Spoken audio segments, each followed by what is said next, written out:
ये ऐसे नहीं होता मित्रों। मैं शासन में बैठा हूं, मुझे मालूम है इस प्रकार से रुपया इतनी तेजी से गिर नहीं सकता। अरे ये नेपाल का रुपया नहीं गिरता है, बांग्लादेश की करेंसी नहीं गिरती है, पाकिस्तान की करेंसी नहीं गिरती, श्रीलंका की करेंसी नहीं गिरती। क्या कारण है हिंदुस्तान का रुपया पतला होता जा रहा है? I'm talking about the Indian rupee. For the first time ever, it has crossed 90 against the US dollar, 90.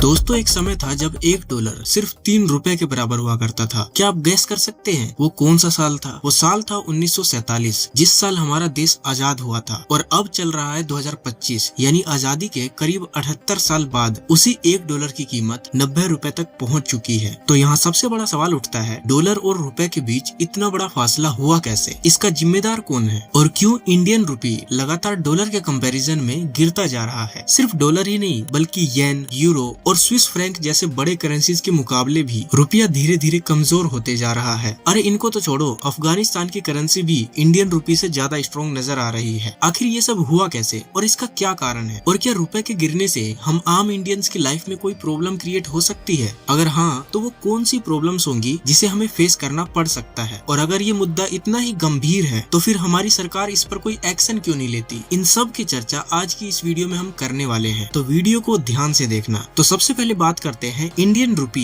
इतनी तेजी से नीचे क्यों गिर रहा है? ये ऐसे नहीं होता मित्रों। मैं शासन में बैठा हूं, मुझे मालूम है इस प्रकार से रुपया इतनी तेजी से गिर नहीं सकता।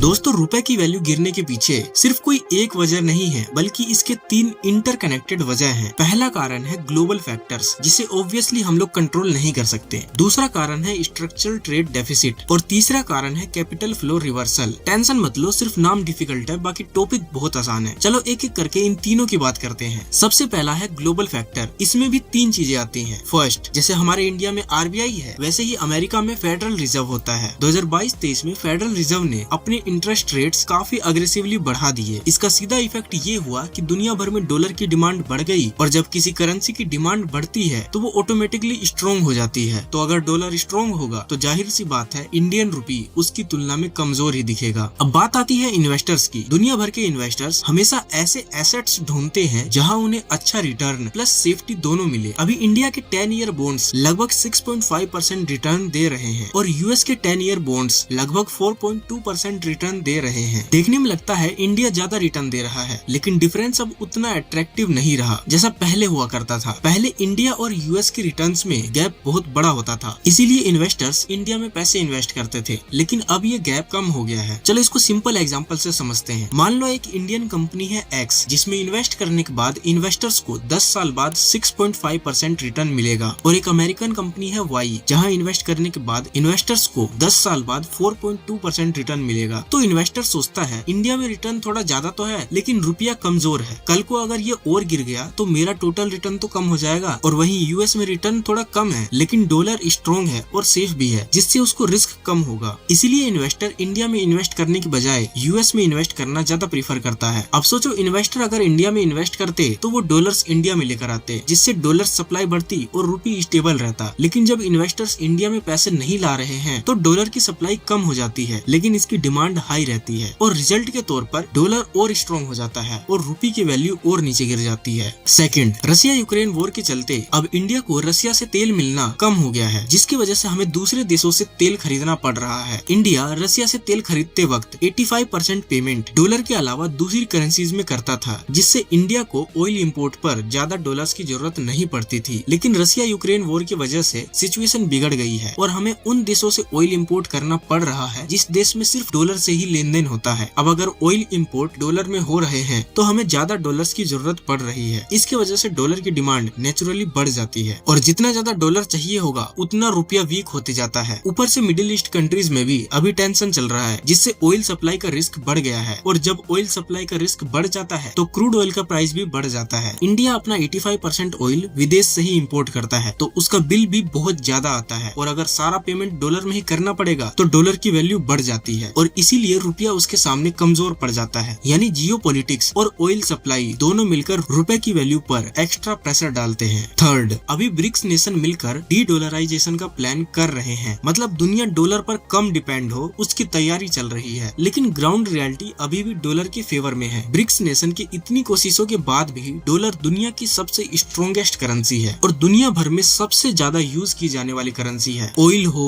गोल्ड हो या कोई मेटल हो, दुनिया भर में इन सब की प्राइसेस डॉलर में ही तय होती है। इसका मतलब अगर इंडिया को ऑयल इंपोर्ट करना है, गोल्ड खरीदना है या कोई मेटल खरीदना है तो पेमेंट डॉलर में ही करना पड़ेगा। इसीलिए चाहे ब्रिक्स अल्टरनेटिव सिस्टम बनाने की बात क्यों ना करे, लेकिन प्रैक्टिकल दुनिया में डॉलर की डिमांड अभी भी बहुत ज्यादा है। दूसरा है इंडियाज स्ट्रक्चरल ट्रेड प्रॉब्लम। इसका मतलब है इंडिया दुनिया से जितना सामान खरीद रहा है उससे बहुत कम दुनिया को बेच रहा है। अक्टूबर 2025 में ये गैप इतना बढ़ गया कि ये इंडिया के हिस्ट्री का सबसे बड़ा मंथली ट्रेड डेफिसिट बन गया, जो था 41.68 बिलियन डॉलर। मतलब इंडिया ने 76.1 बिलियन डॉलर का सामान इंपोर्ट किया और सिर्फ 34.4 बिलियन डॉलर का सामान ही एक्सपोर्ट किया। ये गैप जितना बड़ा होता है उतनी ही ज्यादा डॉलर की डिमांड बढ़ती है। इंडिया अपना crude oil, cooking oil, electronics item, fertilisers, machineries और केमिकल्स का बड़ा हिस्सा विदेश से इंपोर्ट करता है। इन सब की पेमेंट्स हमेशा डॉलर में होती है। तो जैसे जैसे इंपोर्ट्स बढ़ते हैं वैसे वैसे हमें और ज्यादा डॉलर्स की जरूरत पड़ती है और डॉलर की डिमांड बढ़ेगी तो रुपए नेचुरली प्रेशर में आएगा। सिंपल सी बात है, जितना ज्यादा इंपोर्ट उतनी ज्यादा डॉलर की रिक्वायरमेंट।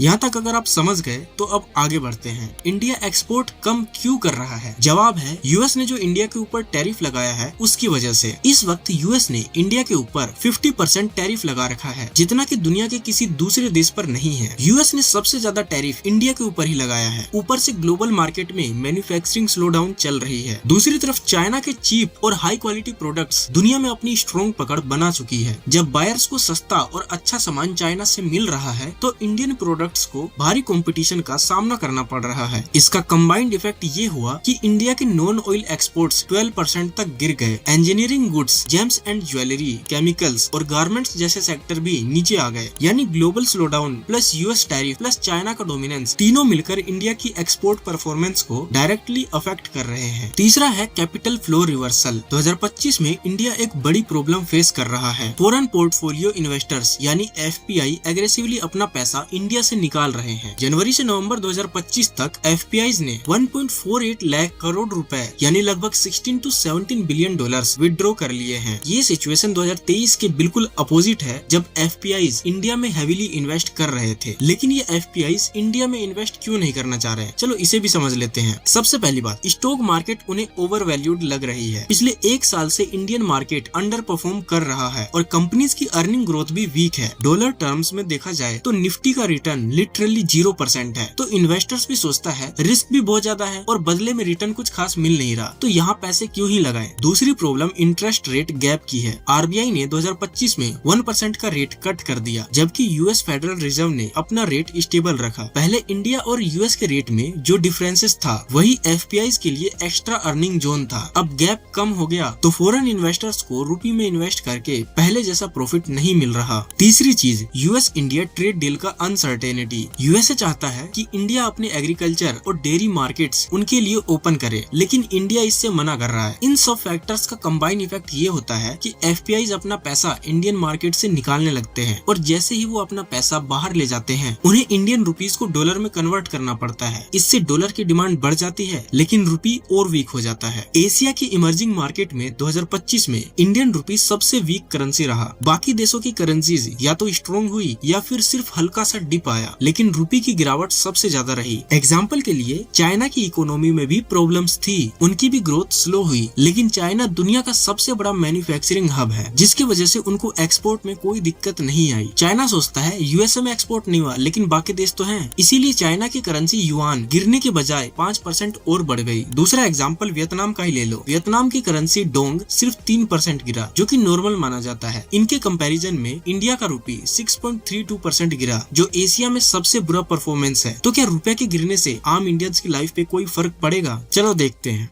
श्रीलंका की करेंसी नहीं गिरती, क्या कारण है? हिंदुस्तान का रुपया पतला होता जा रहा है। अब बात करते हैं रुपए के गिरने से कॉमन इंडियंस की लाइफ पर क्या इम्पैक्ट पड़ सकता है। सबसे पहला असर फ्यूल प्राइसेस पर दिखाई देगा। इंडिया अपना 85% ऑयल बाहर के देशों से इंपोर्ट करता है और पेमेंट हमेशा डॉलर्स में होती है। रुपये गिरता है तो सरकार को वही ऑयल खरीदने के लिए ज्यादा रुपये देने पड़ते हैं। ऑयल का बिल बढ़ेगा तो फ्यूल की कीमत बढ़ेगी, फ्यूल महंगा होगा तो ट्रांसपोर्टेशन कॉस्ट बढ़ेगा, और जब ट्रांसपोर्टेशन कॉस्ट बढ़ेगा तो लगभग हर चीजें महंगी हो जाएंगी, क्योंकि कोई भी सामान एक जगह से दूसरी जगह ले जाने में जो खर्चा आएगा वो पूरा एक्स्ट्रा कॉस्ट आम लोगों की जेब से ही वसूल किया जाएगा। इंडिया 60% कुकिंग ऑयल इंपोर्ट करता है और ये भी डॉलर में ही प्राइस्ड होता है। आरबीआई के हिसाब से अगर रुपये 5% गिर जाए तो इकोनॉमी में 30 to 35 बेसिस पॉइंट यानी 0.30 to 0.35% तक इन्फ्लेशन बढ़ जाता है। 2025 में रुपये 85 से 90 हो गया, लगभग 5.9% डेप्रिसिएशन, जिसका मतलब हुआ groceries, transportation, fertilisers, seeds, farming, हर चीज में महंगाई बढ़ जाएगी। इलेक्ट्रॉनिक्स आइटम पर भी डायरेक्ट असर पड़ेगा। इंडिया 50% से भी ज्यादा इलेक्ट्रॉनिक कंपोनेंट्स इंपोर्ट करता है, जैसे semiconductors, display panels, processors, battery components, ये सब डॉलर में ही खरीदे जाते हैं। रुपये गिरता है तो इन कंपोनेंट्स का इंपोर्ट कॉस्ट बढ़ जाता है और मैन्युफैक्चरर अपना एक्स्ट्रा खर्चा कस्टमर पर पास ऑन कर देता है। इस वजह से smartphone, laptop, TV, fridge, AC और इवन एलईडी बल्ब्स तक का कॉस्ट बढ़ सकता है। होम लोन और ईएमआई का प्रेशर बढ़ेगा। इंडिया में इंटरेस्ट रेट 7.5% से 11.5% के बीच चल रहे हैं। मिडिल क्लास फैमिलीज का EMI to income ratio 40 to 60% तक पहुंच चुका है। मान लो अगर एक फैमिली साल में 3 लाख रुपए कमा रही है तो वो 10-15 हजार रुपए से ज्यादा ईएमआई अफोर्ड नहीं कर सकती। इस हिसाब से उन्हें मैक्सिमम 12 से 15 लाख तक का होम लोन मिलता है, लेकिन आज अफोर्डेबल हाउसिंग का प्राइस ही 25 से 40 लाख रुपए के रेंज में है। इंटरनेशनल एजुकेशन और ट्रेवल भी महंगा हो जाएगा। मान लो कोई पेरेंट अपने बच्चे को विदेश पढ़ने के लिए भेजना चाहते हैं तो वहाँ तो ट्यूशन फी डॉलर में होती है, तो रुपये के गिरने से इंडियन स्टूडेंट्स को ज्यादा लोन लेना पड़ता है। एग्जाम्पल के लिए अगर $1 80 रुपए होता तो $10,000 की ट्यूशन फी के लिए आपको 8 लाख का लोन लेना पड़ता। अब क्योंकि $1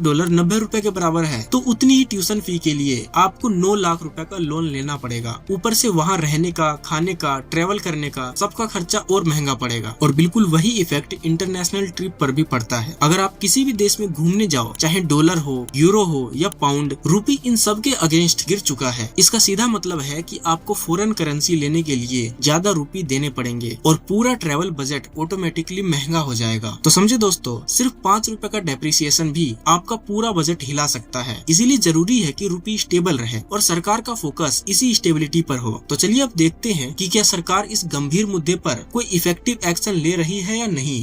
ये जवाब देना पड़ेगा आपको। देश आपसे जवाब मांग रहा है।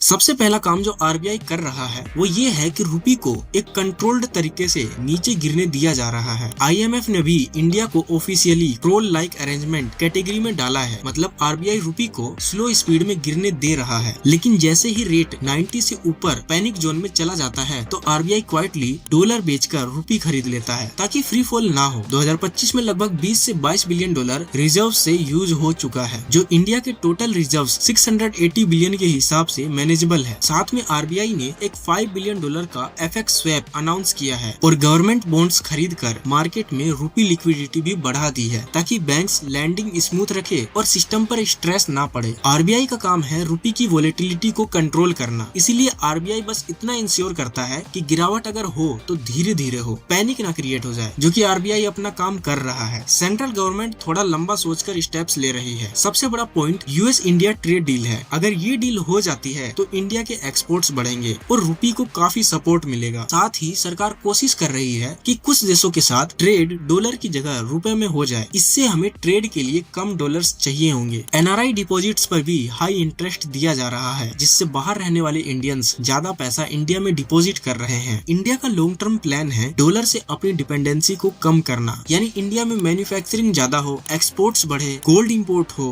और फ्यूचर में रुपये इतना स्ट्रॉन्ग बन जाए कि कुछ कंट्रीज के साथ रुपये में ही ट्रेड किया जा सके। वैसे आपका क्या मानना है, क्या ये पॉसिबल भी है? कमेंट में अपनी राय जरूर बताना। वीडियो पसंद आई तो लाइक जरूर करना और बिजनेस में इंटरेस्ट है तो चैनल को भी सब्सक्राइब जरूर कर लेना।